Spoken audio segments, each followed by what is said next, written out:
चलिए फोटोसिंथेसिस में हम लोग आगे बढ़ते हैं और हिस्टोरिकल बैकग्राउंड में बढ़ते बढ़ते हम लोग इस लेवल पे पहुंचे हैं कि ये पता चल गया कि इसका एम्पिरिकल इक्वेशन क्या होगा। और एक्चुअल प्रैक्टिस पे फोटोसिंथेसिस के दौरान है ना water as a reactant and product दोनों बिहेव करता है। देखते होंगे 12 मॉलिक्यूल वाटर रिएक्टेंट में है और 6 मॉलिक्यूल वाटर प्रोडक्ट में है। तो ओवरऑल जो कंसाइज रिएक्शन लिखा जाता है जिसमें दिखाते हैं कि 6 मॉलिक्यूल वाटर रिएक्टेंट में है और प्रोडक्ट साइड में वाटर को हटा देते हैं, उसके पीछे रीजन क्या है? जब भी एक ही मॉलिक्यूल रिएक्टेंट और प्रोडक्ट दोनों साइड में रहे तो जो बड़ा है उसमें से छोटे वाले को घटाते हैं। ठीक है, जैसे नहीं होता है इक्वेशन लिखते हैं तो लेफ्ट साइड वाला अगर प्लस में है तो राइट साइड में अगर आता है तो क्या हो जाता है? माइनस में साइन चेंज हो जाता है। मल्टीप्लिकेशन में है तो डिवीजन में चला आता है। उसी तरह से यहाँ पे साइड चेंज, ये तो प्लस में था है ना, 6H2O राइट हैंड साइड में प्लस में था। जब साइड चेंज करके लेफ्ट साइड में आएगा तो क्या होगा? -6H2O। एक ही जगह पे +12H2O और वहीं पे -6H2O बचेगा कितना? 6। इसीलिए उसको कंसाइज करके इक्वेशन में लिखा जाता है 6CO2 + 6H2O giving you C6H12O6 + 6O2। ठीक है, यही रीजन है। अब आगे आते हैं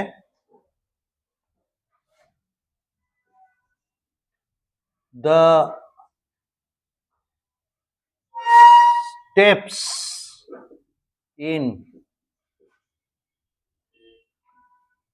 photosynthesis.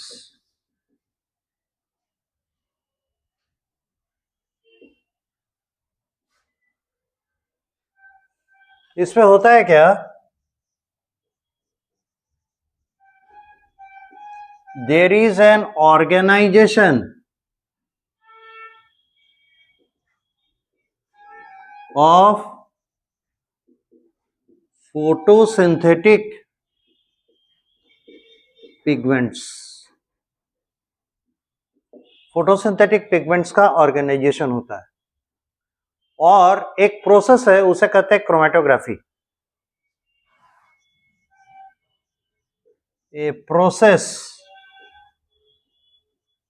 Called chromatography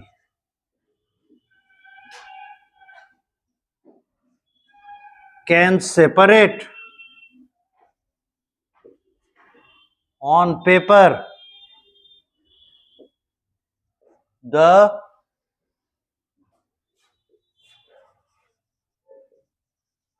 various participating photosynthetic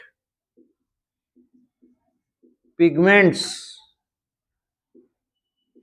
from each other। ये केमिस्ट्री में आप लोग 12 में पढ़ेंगे, 12 का 11 में ही पढ़ेंगे ऑर्गेनिक केमिस्ट्री में। क्रोमेटोग्राफी एक फिजिकल मेथड है, जैसे डिफ्यूजन कैसा है? फिजिकल मेथड है। उसमें क्या होता है? मॉलिक्यूल एक पार्ट से दूसरे पार्ट चला जाता है मीडियम में, है ना, जहाँ हाई कॉन्सेंट्रेशन है वहां से जिस तरफ लो कॉन्सेंट्रेशन है उधर चला जाता है ताकि उसका इक्वल डिस्ट्रीब्यूशन हो।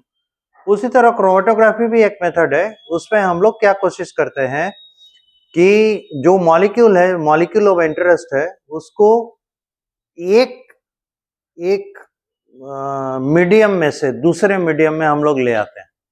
ठीक है, और दूसरे मीडियम में आने के दौरान, पहले मीडियम में से दूसरे मीडियम में आने के दौरान सबका अपना अपना लगाव होता है। कहने का मतलब है, आप ऐसे समझिए, ये एक रो ऑफ बेंचेस है और ये एक रो ऑफ बेंचेस है। ठीक है, तो ये एक रो ऑफ बेंच एक मीडियम हो गया और ये दूसरा रो ऑफ बेंच दूसरा मीडियम हो गया। ठीक, क्या समझ गए? अब इस रो पे जितने स्टूडेंट बैठे हुए हैं वो सभी मॉलिक्यूल ऑफ इंटरेस्ट हो गए, ये एक साथ बैठे हुए हैं। हम इसे पहचान नहीं पा रहे हैं, कौन 11th का, कौन 12th का, कौन 10 का, कौन 9 का, सब बच्चे एक साथ बैठ गए। ठीक है, तो ये सब मॉलिक्यूल हैं एक साथ मिले हुए, इसे क्या कहेंगे? मिक्सचर। और इस रो में कोई स्टूडेंट नहीं है, ऐसे मान के चलिए, यानी इस ये में क्या कहते हैं, फेज में, है ना, कोई स्टूडेंट नहीं बैठा, इस फेज में कोई भी मॉलिक्यूल नहीं है। अब कोई टीचर बोला कि जो जो अच्छे से पढ़ना चाहता है वो उस वाले रो में से उठकर इस रो में आ जाएगी। ठीक है, आपको क्या लगता है सब बच्चा उठकर इस पे आएगा क्या?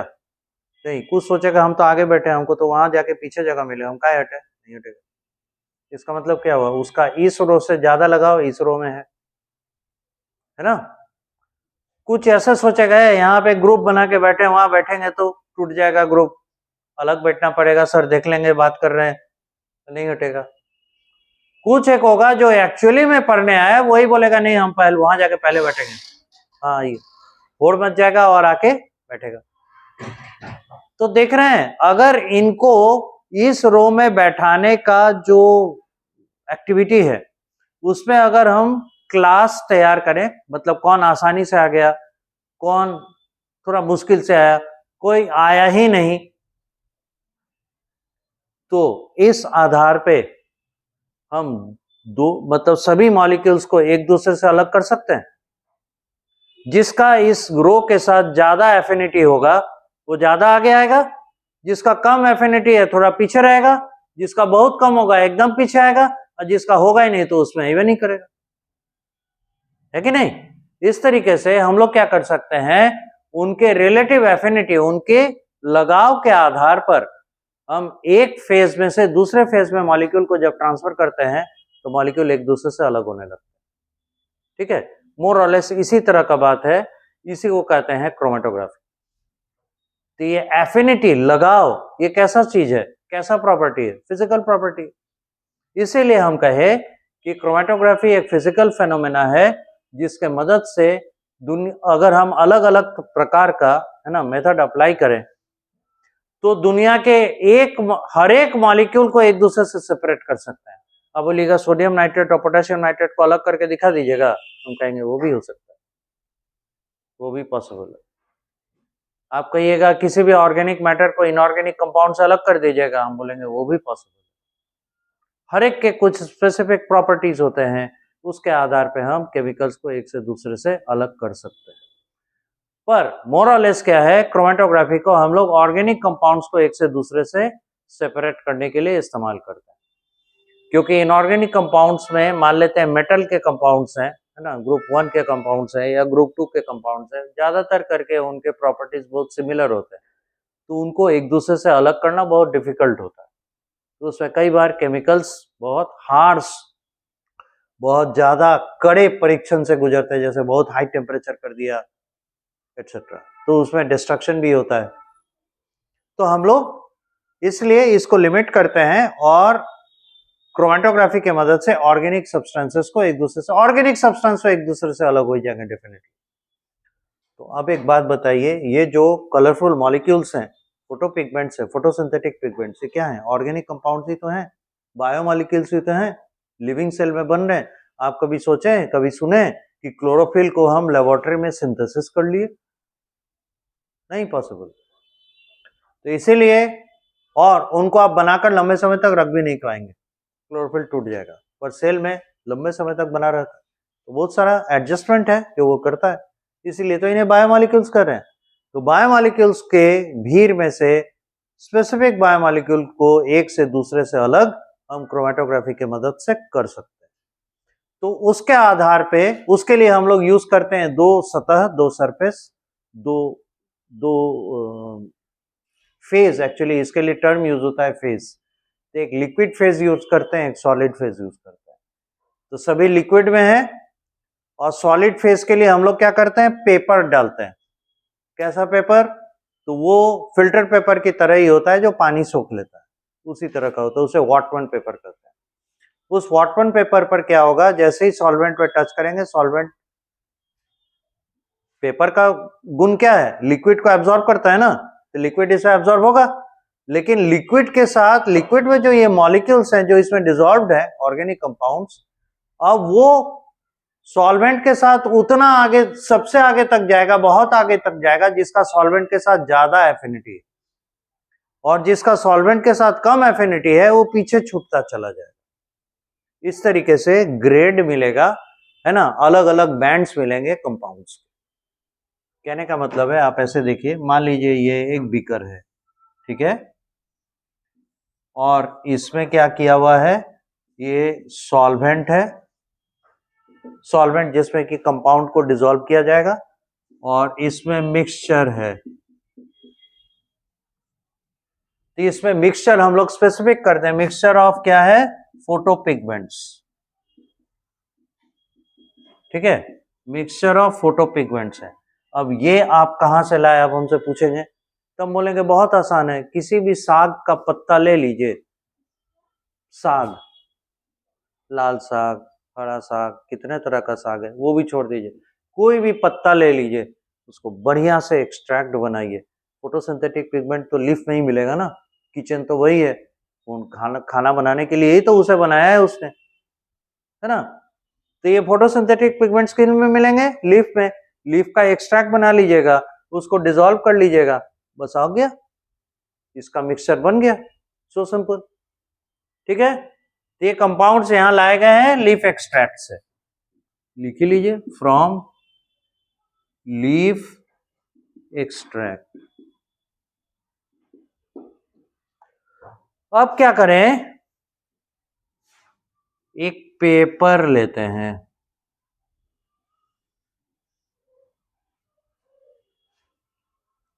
अच्छा,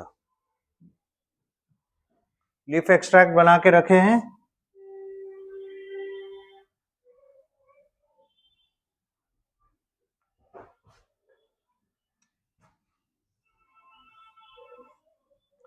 अब हम लोग क्या करेंगे,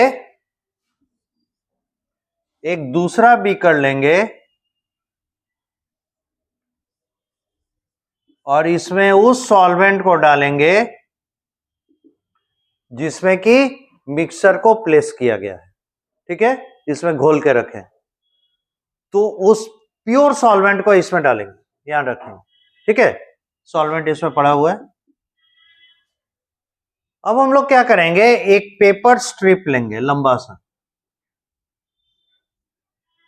आप बोलिएगा ऐसे क्यों बनाए, तो जरूरी है, भाला के शक्ल में बनाएंगे, और यहां से एक स्ट्रेट लाइन खींचेंगे, जहां पे कट करता है, बाइसेक्ट करता है, वहां पे एक पॉइंट डालेंगे, ठीक है, डॉट, और इस डॉट पे हम लोग क्या करेंगे, इसमें से एक बूंद या 2 बूंद एक्सट्रैक्ट इसमें डाल देंगे, इस पॉइंट पे 1 to 2 drops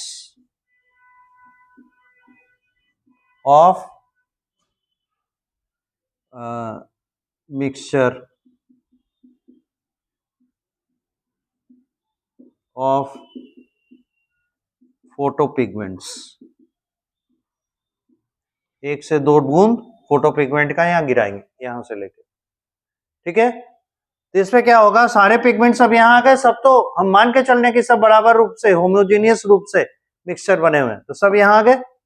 अब क्या करेंगे, इस पेपर स्ट्रिप को उठाएंगे और यहां पर प्लेस करेंगे,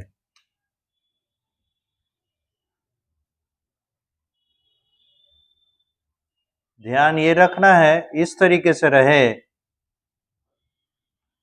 कि ऐसे मोड़ देते हैं, है ना, इसको ऐसे मोड़ देते हैं और यहां पे एक पिन लगा देते हैं ताकि अपने जगह से हिले डुले नहीं, ठीक।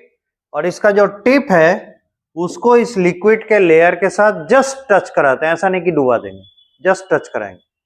तो टच कराएंगे तो क्या होगा, कई बार होता है ना, पेपर पे या क्या कहते हैं, टेबल पे या कहीं किसी जगह पे पानी गिर गया, अरे पानी गिर गया, पानी हटाने के लिए अब ज्यादा लंबे समय तक अगर रह गया, बेड पे ही मान लेते हैं गलती से पानी गिर गया, तो मेरा तकिया रुई सब जो भी है खराब हो जाएगा ना। तो इमीडिएट क्या करते हैं, पहले तो जिस बेडशीट के ऊपर पड़ा बेडशीट हटाते हैं, उसके बाद भी दिख रहा है, पानी दिख रहा है, तो फिर पहला काम क्या करते हैं, उसमें अखबार डाल देते हैं, क्यों, पानी एब्जॉर्ब कर लेता है ना, लिक्विड एब्जॉर्ब कर लेता है। उसी तरह से ये पेपर क्या करेगा, इस वाटर को, वाटर नहीं है ये सॉल्वेंट है, वो एक पर्टिकुलर सॉल्वेंट जिसमें कि डिसॉल्व किया गया, सॉल्वेंट इसको सॉल्वेंट को ये खींचने लगेगा, ठीक है।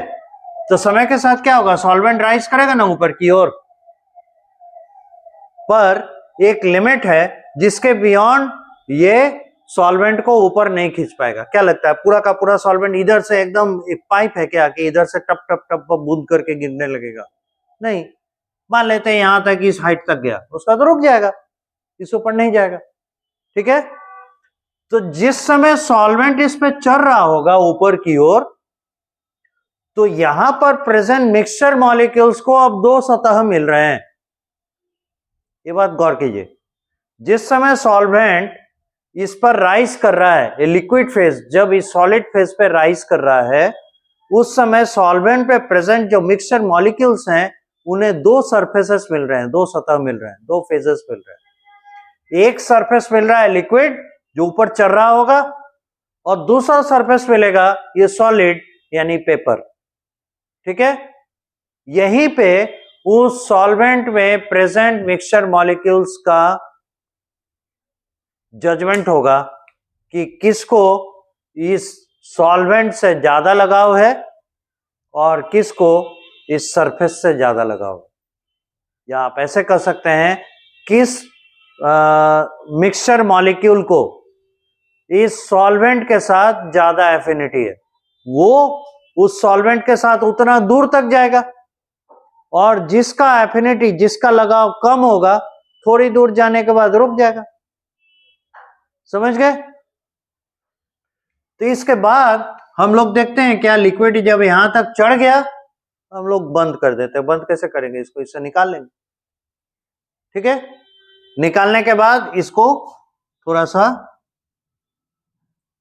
एयर में सुखाते हैं,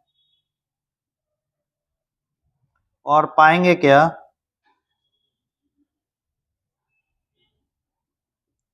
इस तरह से थोड़ा बढ़ता हुआ लिप करते हैं, इसको लिपिंग करता हुआ, है ना, बढ़ता हुआ कुछ बैंड्स आपको मिलेंगे। एक तो डिस्टिंक्ट बैंड मिलेगा, दूसरा डिस्टिंक्ट बैंड मिलेगा, तीसरा मतलब आपस में इंटरमिंगलिंग, एक दूसरे से जुड़ता हुआ बैंड मिलेगा। तो सबसे नीचे जो बैंड मिलेगा ना, यानी इस सैंपल स्पेस के सबसे नजदीक जो बैंड मिलेगा वो होगा क्लोरोफिल ए का। ये ब्राइट मत कहिए, ये हो जाएगा डीप ग्रीन।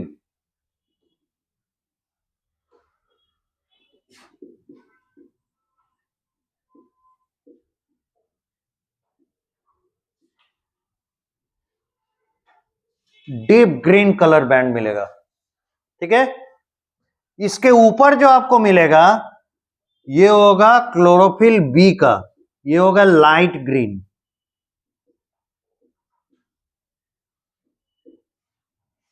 और इसके ऊपर जो लिपिंग करता हुआ एक दूसरे से समहाउ मिलता जुलता हुआ जो बैंड मिलेगा, ये येलो ऑरेंज कलर का होगा।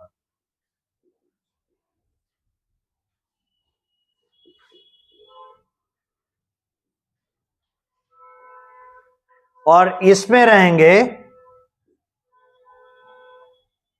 ज़ैंथोफिल,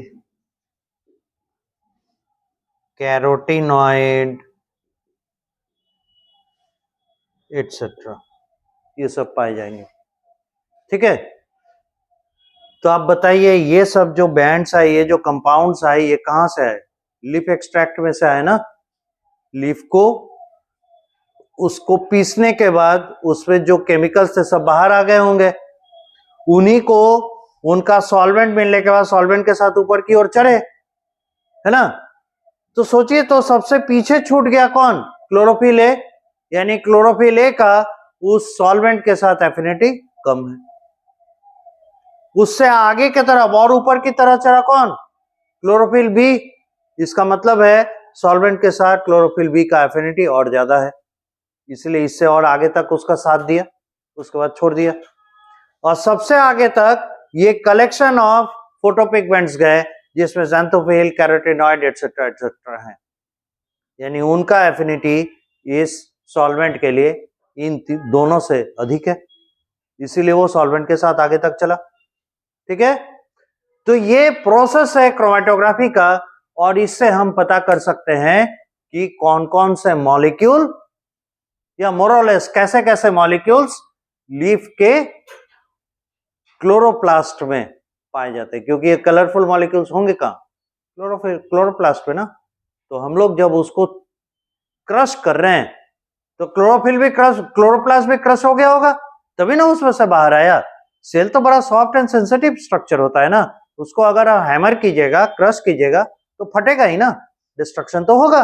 तो डिस्ट्रक्शन होने के बाद जितने केमिकल्स है उनमें ये इंपॉर्टेंट केमिकल्स है, ये निकल आए, ये कलरफुल है, हम लोग को दिखे। ठीक है, तो ये प्रोसेस है क्रोमेटोग्राफी का, जिसके मदद से हम क्या कर सकते हैं,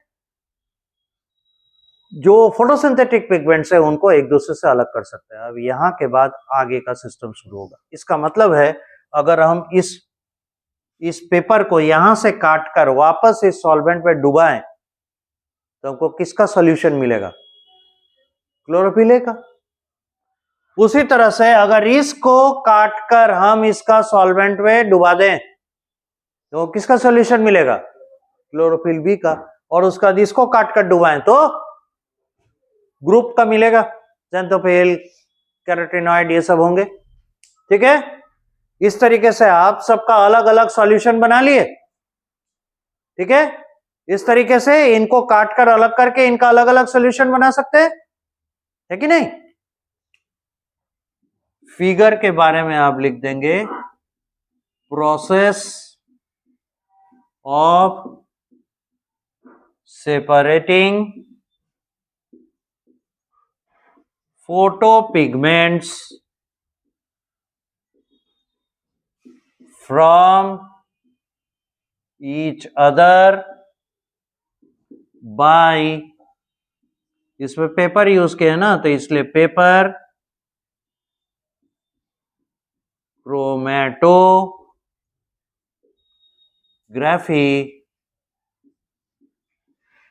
टेक्निक। फिगर हो गया, process of separating photo pigments from each other by paper chromatography technique. यहां तक आप नोट करें, बुक में जो एक लाइन लिखा है yes. Serial number 3, after separating the pigments on paper, the bands of chlorophyll A, chlorophyll B and the composite third band are cut out, काट के निकाला गया, are cut out from the paper and dissolved in the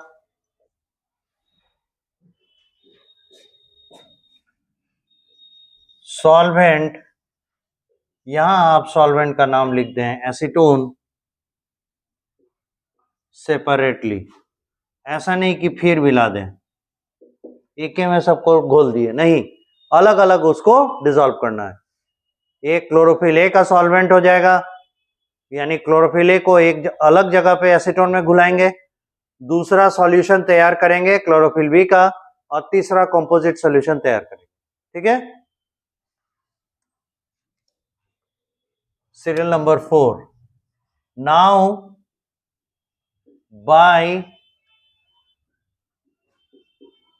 spectroscopic नहीं कहेंगे, spectrophotometric machine, we scan each solvent for their absorption maxima.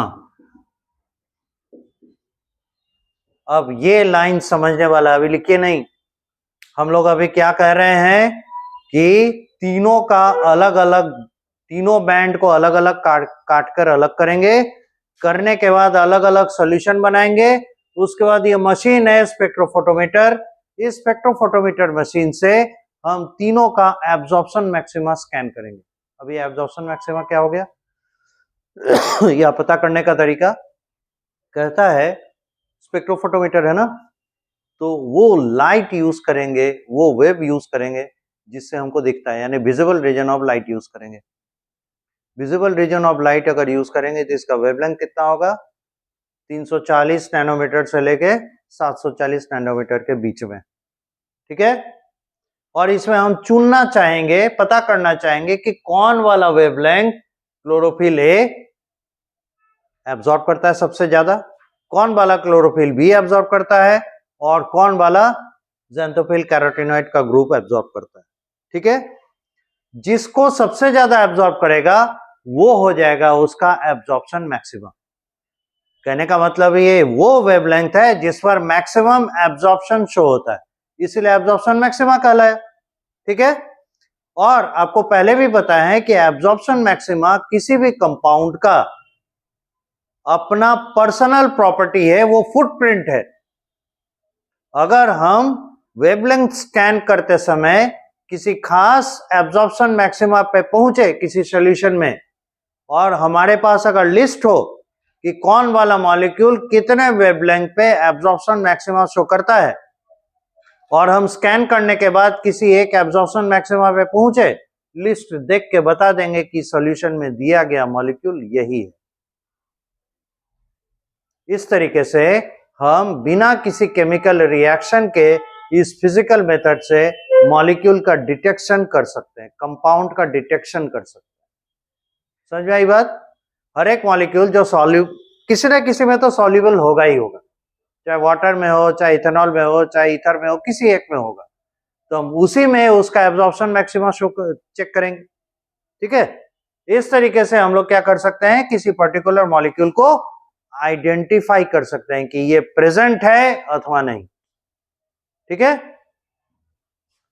तो अब देखिए, जब हम एब्जॉर्प्शन मैक्सिमा शो करने जा रहे हैं और वेवलेंथ स्कैन किए हैं, तो ग्राफ तो जरूर आएगा, ग्राफ आएगा ना।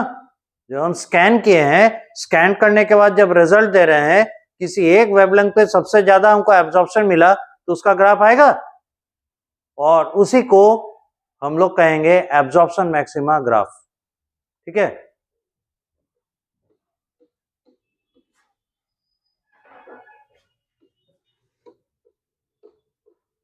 तो अगला स्टेप होगा कि हम लोग इसका स्पेक्ट्रोस्कोपिक एनालिसिस करेंगे कि कौन से वेवलेंथ पे मैक्सिमम एब्जॉर्प्शन शो होता है।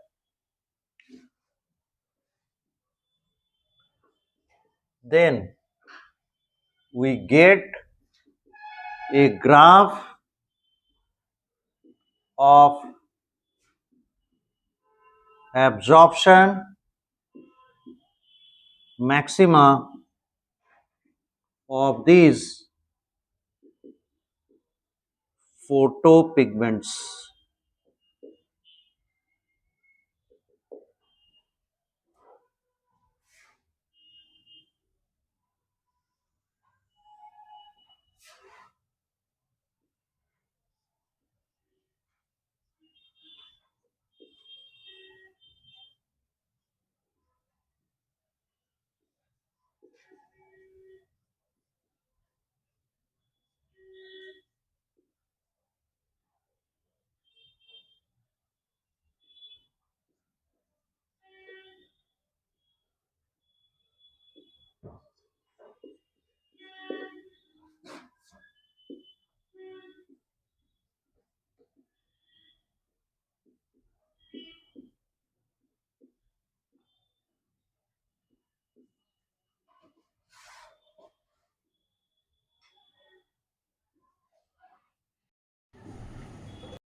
हम लोग को 3 ग्राफ मिलेंगे, ठीक है। ये लाइन है, लाइन करें इसलिए लाइन के खींचने के तरीके में पता चले कि ऐसा वाला लाइन इसका है, ऐसा वाला लाइन इसका है, ठीक। जो इस तरफ शुरुआती दौर में पिक दिखा रहा है, मतलब जहां पे भी पिक दिखा रहा है, इसका मतलब क्या हो गया, एक्स एक्सिस पे उस वेवलेंथ को रीड करने की कोशिश करेंगे और इस वेवलेंथ रेंज में एब्जॉर्प्शन अधिकतम दिख रहा है, इसीलिए तो वहां पे पिक आया। ये बात सब कोई समझ रहे हैं? तो 340 से 400 के बीच में एक पीक आया, बाद में फ्लैट हो गया। ये है कैरोटिनॉइड।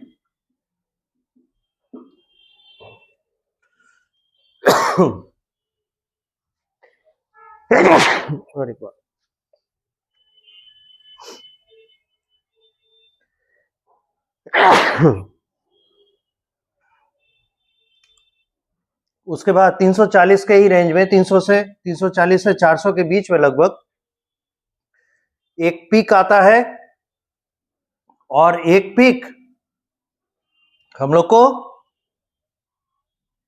कहां गया, ये है, 1 मोमेंट, यस।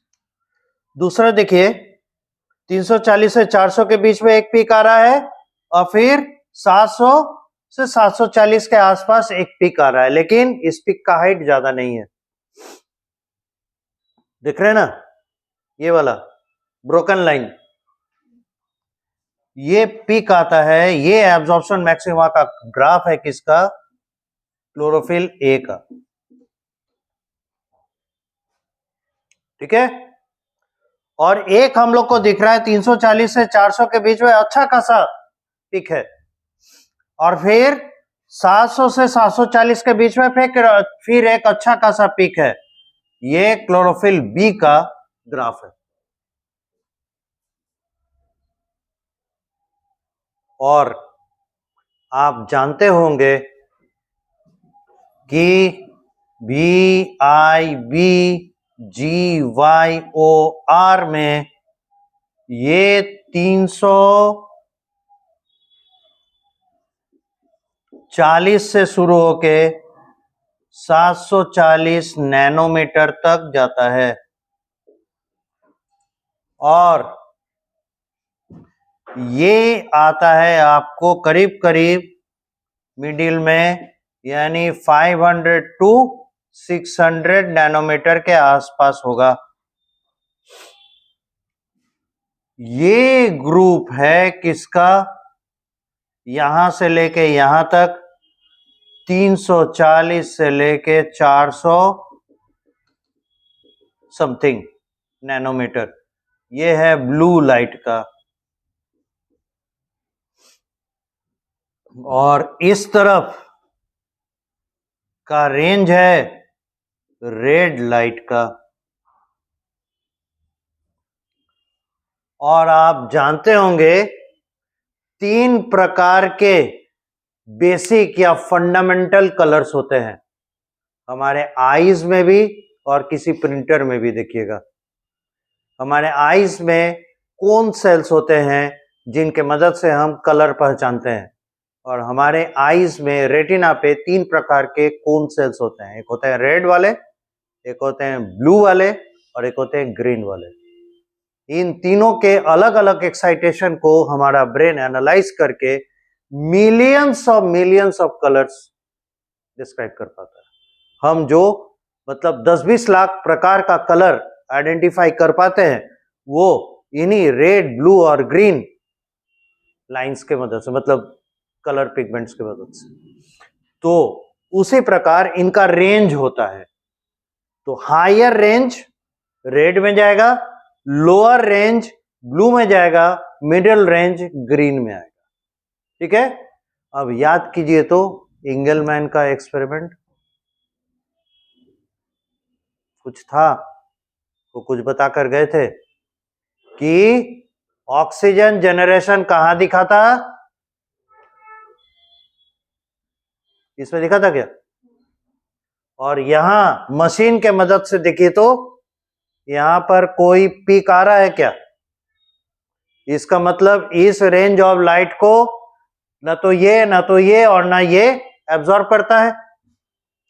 अब ये रेंज में इन तीनों का पीक दिख रहा है। ये कौन सा रेंज है भाई साहब, जरा बता दीजिएगा उस चार्ट को देखते हुए।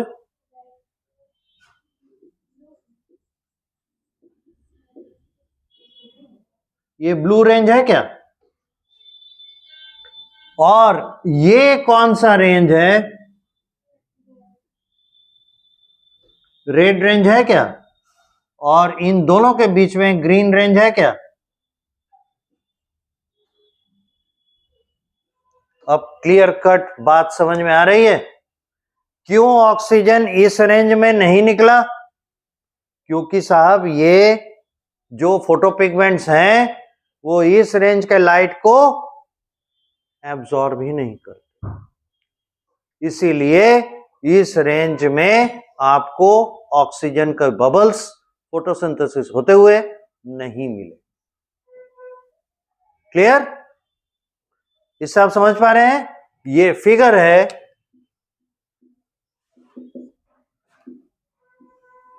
Absorption spectrum graph of important photo pigments. ये है absorption maxima graph of important photo pigments. ठीक है, यहां तक पूरा कीजिए। इसका मतलब समझ में तो आया होगा सभी को? अगर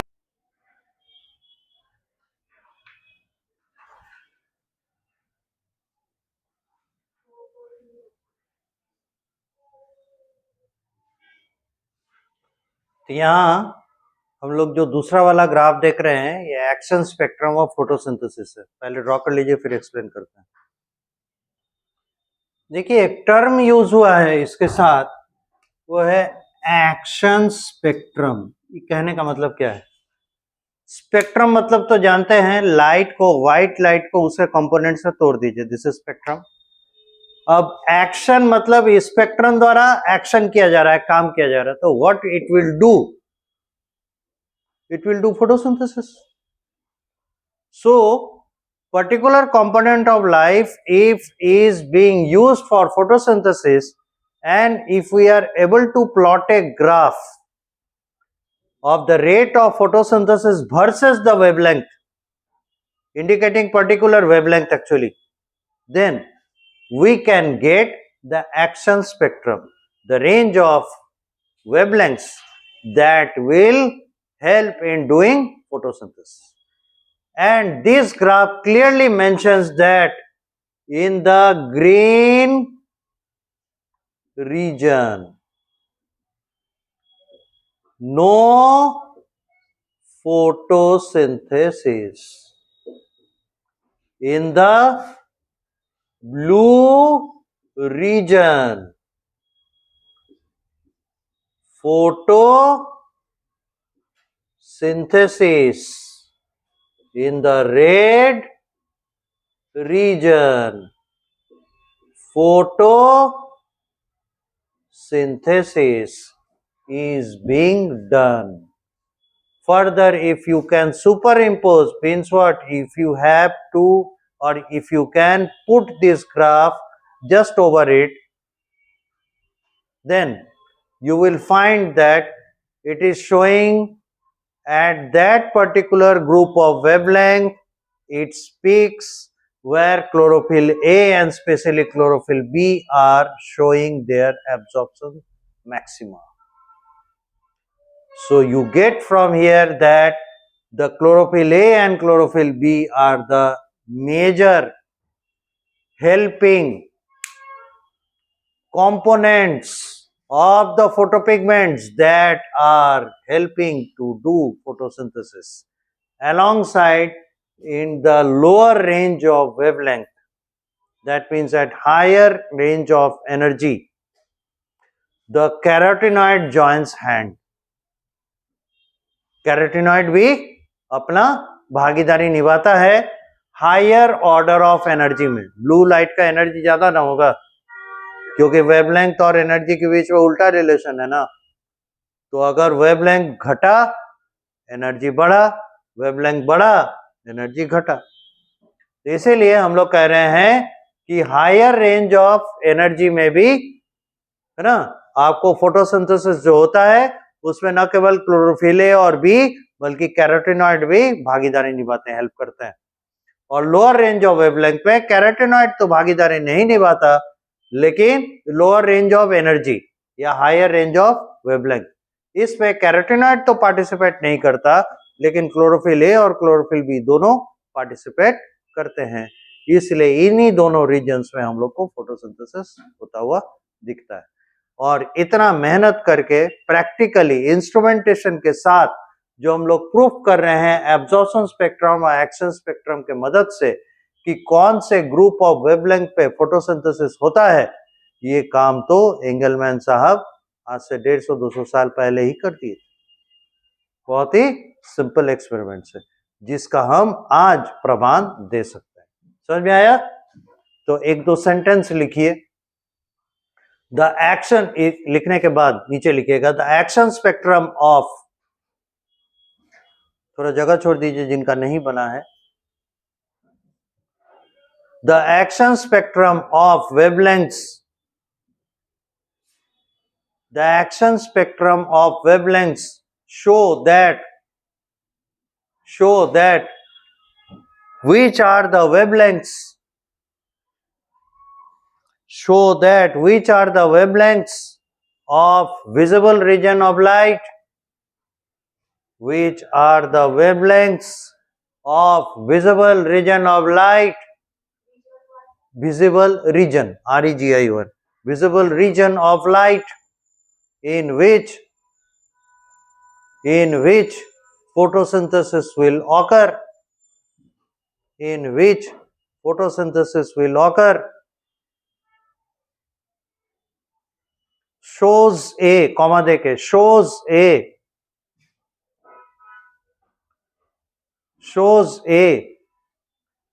characteristic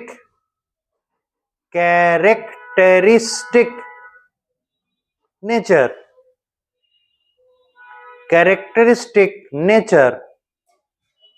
matching with the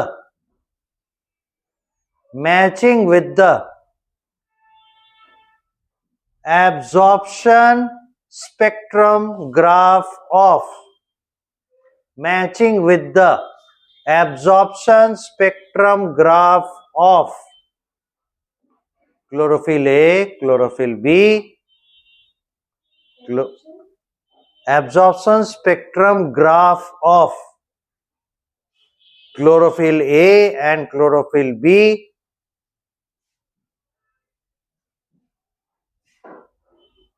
chlorophyll A and chlorophyll B at all the ranges, at all नहीं, both the ranges कर दीजिए, at both the ranges of red and blue light,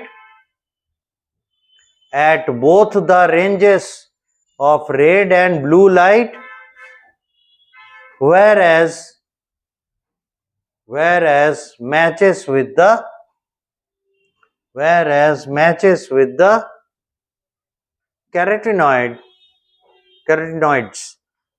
matches with the carotenoids at blue range of light, at blue range of light, full stop. This is clear indication that this is clear indication that this is clear indication that this is a कर दीजिएगा, this is a clear indication that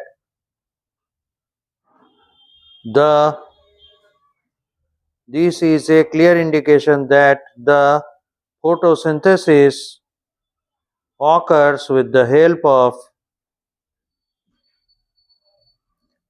This is a clear indication of that the photosynthesis occurs in red region of light by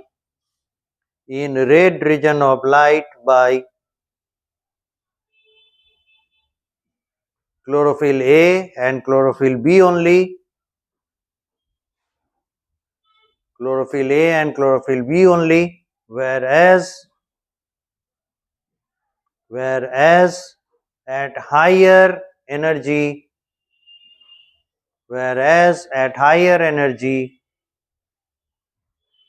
or blue light range, whereas at higher energy or blue light range,